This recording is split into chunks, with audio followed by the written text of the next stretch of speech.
Bienvenidos a la tercera temporada de este maravilloso shonen. Cada vez se pone más interesante y tengo muchas ganas de ver la evolución de estos alumnos. Así que sin nada más que decir, esta es la tercera temporada de Boku no Hero.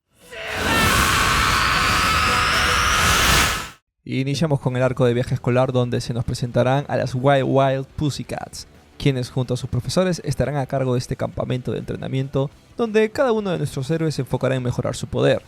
Toda esta temporada está enfocado en potenciar las habilidades de cada uno de los personajes y reducir al mínimo sus debilidades.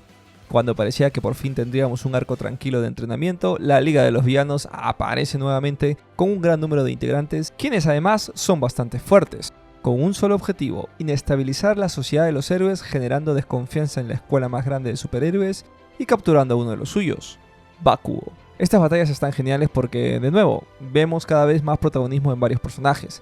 Dark Shadow muestra su impresionante fuerza cuando se descontrola, superior diría yo que a cualquiera de sus compañeros actualmente. Uraraka muestra sus habilidades adquiridas durante sus prácticas en el combate cuerpo a cuerpo. Se nos muestra a Kirishima como mejor amigo de Bakugo, adquiriendo cada vez más protagonismo. Los de la clase B aparecen también. Mesou Shoji, que si bien no se ha explorado su pasado, cada vez que aparece está a la altura. Zero, que va mejorando también, al igual que el resto de alumnos. En esta batalla algunos del B tienen su protagonismo, pero la mitad del A está separada de la batalla y no participa en este arco. Aquí lo importante es Deku y Bakugo, en dos subtramas interesantes. Por un lado, Bakugo genera cada vez más una cierta fragilidad y susceptibilidad a ser llamado por el bando del mal. O al menos lo que el anime te quiere hacer creer, porque si has prestado bastante atención a su personalidad, jamás ha dudado de ser un héroe. Por otro lado, Deku con Kota en una subtrama importantísima para la serie. Primero, porque el acto de heroísmo de Deku genera que se haga un daño irreversible y completamente irresponsable, haciendo caso omiso a la sugerencia del Doctor y sus protectores. Es cierto que en ese momento debía proteger a Kota, pero el llegar a tal extremo hace que se destruya su brazo. La serie desde hace un tiempo está mencionándote la responsabilidad que uno tiene con sus actos. Si sigue así, podría quedarse sin poder usar sus brazos, para toda la vida. Es en el momento en el que Deku recibe esta noticia que se da cuenta de la gravedad del asunto. Es cierto que la responsabilidad es de All Might por no evitar que pase, pero creo que era inevitable. Deku es un tipo que actúa por instinto cuando alguien necesita su ayuda. Además, moralmente está más que justificado, ya que llega a salvar a Kota en el momento más épico del anime hasta ese entonces, muy lejos de otras escenas previamente mostradas.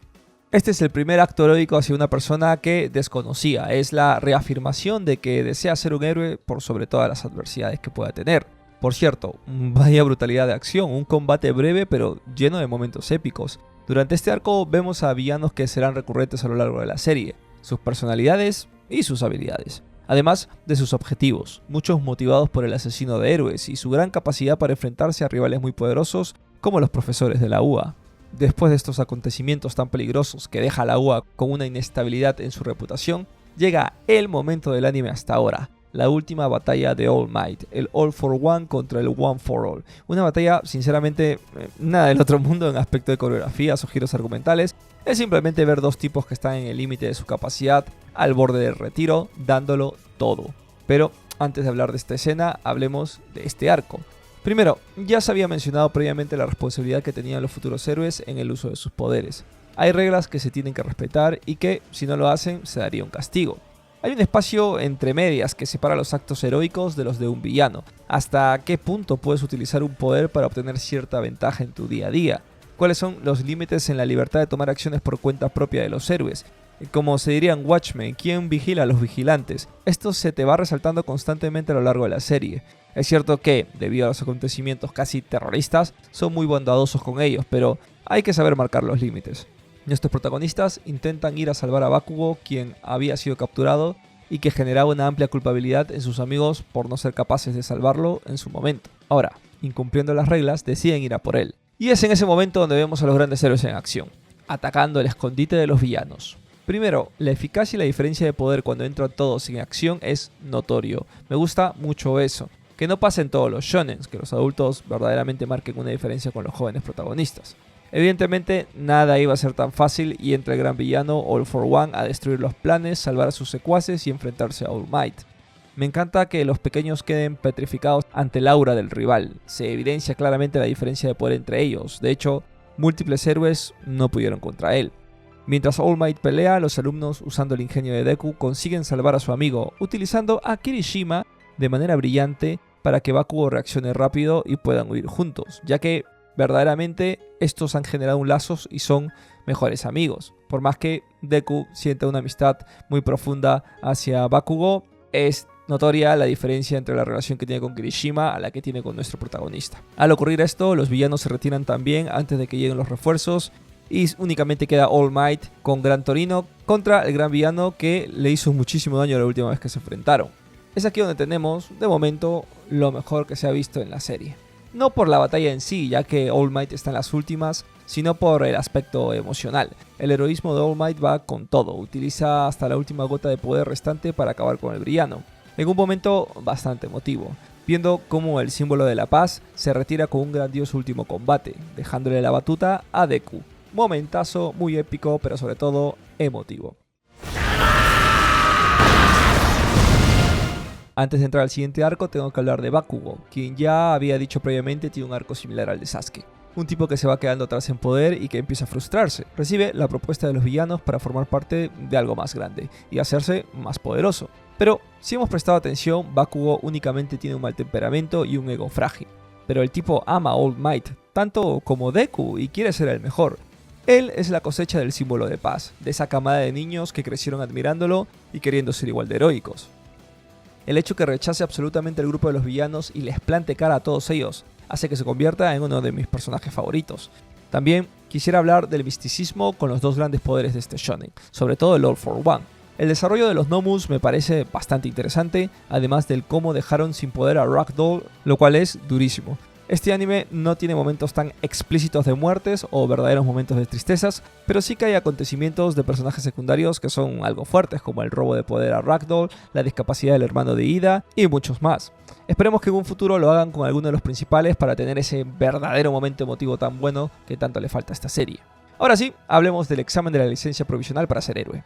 En el entrenamiento previo vemos algo que me gustó mucho, el cómo los superhéroes mejoraban el uso de su poder, muchos utilizando herramientas de apoyo y la imaginación para potenciar sus habilidades.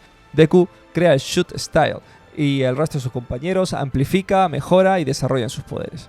También cada vez la serie va respondiendo varias interrogantes del cómo funciona este mundo.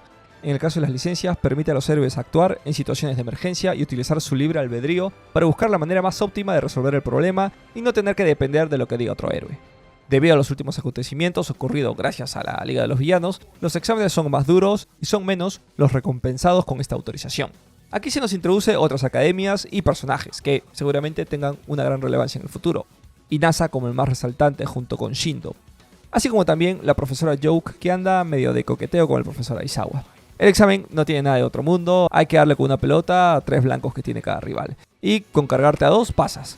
Este pequeño arco sirve más que nada para demostrar lo mucho que han mejorado los de primero A, además de, como ya había dicho, presentarte nuevos personajes. Tenemos 3 buenos momentos de los personajes que no suelen brillar. Denki derrotando a un gran rival, Aoyama atrayendo a los enemigos para que sus compañeros puedan derrotarlo, y a la gran Momo utilizando una gran estrategia para ganar en su momento de combate. Me gusta que les dieran un momento a todos los compañeros del salón, siendo algunos evidentemente los que menos resaltan y son más olvidables, ya que es imposible desarrollar a todos. Pese a eso, el anime sí que se esfuerza de que los recuerdes, ya sea dándoles micromomentos, acompañando al protagonista en ciertos eventos o inclusive poniéndote ahí los nombres cada vez que aparecen y las imágenes. Y con esto voy a abrir un paréntesis alejándome un poco del tema. En este arco aparece una villana muy popular, Himiko, que tiene el poder de convertirse en una persona que haya adquirido su sangre previamente. Vamos a ver cómo evoluciona esto porque sé que es muy icónica. Luego, lo que me gustó más fue la segunda parte, el examen de rescate. Ya era hora de que se viera algo así, esa es la verdadera esencia del héroe y estuvo bien ejecutado. Además que bastante gracioso debido a los actores que regañaban a los estudiantes. Nos introducen a la Orca como profesor que interpreta a un villano tomándose el papel demasiado serio. Al ver a este personaje debo decir que los diseños de esta serie están bastante buenos, sobre todo en el aspecto del traje del superhéroe. La utilización de una correcta paleta de colores para hacerlos relucir más, de hecho muchos de estos trajes están bastante simplificados, algunos recordándonos a aquellos superhéroes de la vieja escuela donde pues estaban súper simplificados con colores bastante luminosos, simplemente que le añaden ciertos matices a la vestimenta para que no se vean tan anticuados. Siguiendo con las subtramas, hay una de Inasa con Todoroki que, debido a su antiguo comportamiento, generó que este tipo lo rechazara al igual que a su padre, creando así un conflicto que significaría reprobar el examen. Finalmente aprueban a todos menos Todoroki por su pelea contra Inasa y Bakugo porque, bueno, es Bakugo. Luego tenemos un merecido descanso, que por cierto no lo mencioné, pero como contramedida de los múltiples ataques y el riesgo latente de los estudiantes, la escuela se ha convertido en un internado. Y cabe resaltar a un personaje que hasta el momento no lo había mencionado: la madre de Deku. En los shonens es muy normal la ausencia de los padres, y si lo están, casi siempre las madres se ausentan. Y es que no es solo eso, no hay una demostración de maternidad o paternidad en la gran mayoría. Los protagonistas suelen ser jóvenes que se aventuran y maduran a lo largo de su viaje, recibiendo golpes y adquiriendo experiencias. Naruto, Luffy, Gon, Goku, Tanjiro no tienen madre, y los que tienen padre están completamente ausentes. De hecho, en sus respectivos animes buscan una figura paterna, y lo encuentran mayormente en su maestro. El hecho de que la madre de Deku esté presente constantemente, que se preocupe por él y que tenga este precioso momento parándose frente a All Might, el gran héroe del mundo, y defendiendo lo que ella cree correcto, preocupándose así por la salud de su hijo, que no hace más que reventarse todas las extremidades del cuerpo, me parece de las cosas más preciosas que tiene este anime. El rol femenino en el shonen siempre ha sido desperdiciado. Hay poquísimos personajes femeninos con un desarrollo brutal. Sí, obviamente lo comparamos con la cantidad de hombres que son personajazos. Y me encanta que haya un personaje así en esta serie, porque la figura materna y paterna es importante en la vida de las personas, y esto lo convierte en una decisión bastante acertada. Continuando, toca hablar de algo que se estaba cosechando lentamente: la subtrama de Deku y Bakugo, quienes terminan peleándose a las afueras de la escuela. Era un momento necesario para terminar con esta tensión que tenían desde el inicio. Ambos expresan sus emociones y sinceramente me quedé impactado, porque el problema de Deku superando a Bakugo y él sintiéndose inferior lo sabíamos, pero el que Bakugo esté cargando con el peso de ser el culpable del retiro de All Might no me lo esperaba, porque desde el inicio conocemos a Bakugo como un personaje con muchísimo carácter, tal vez excesivo algunos dirían. Se lanza al combate y tiene muchísima actitud, pero olvidamos que detrás de todo eso hay un joven como muchos otros que creció idolatrando a All Might. Es su gran héroe y siente que debido a su debilidad, él tuvo que usar todo su poder para salvarlos. Muy interesante esto y demuestra el gran personaje que es. Cuando aparece All Might y charla con ellos, se crea un momento verdaderamente necesario para la serie y para que ambos personajes evolucionen. Por último, tenemos una breve introducción a lo que será el próximo arco con las pasantías, donde nos presentan a 3 nuevos personajes, los 3 mejores estudiantes de toda la UA, siendo Togata el más resaltante, un personaje que seguramente marcará mucho en la historia, ya que consigue derrotar a todo el salón de una manera bastante sencilla.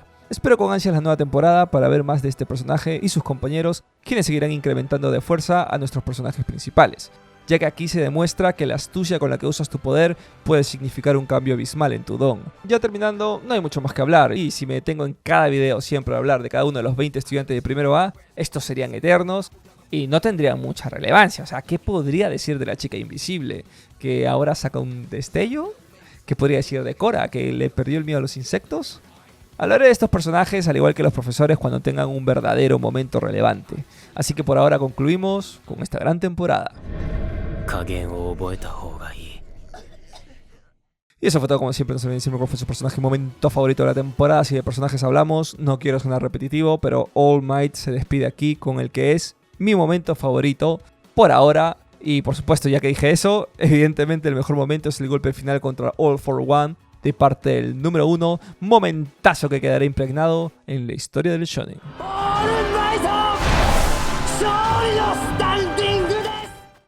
Y llegamos al final. Como siempre, no se olviden de darle like si les gustó el video, suscribirse para más videos de Boku no Hero y otros grandiosos animes. Nos vemos, hasta la próxima, Oli Reseñas.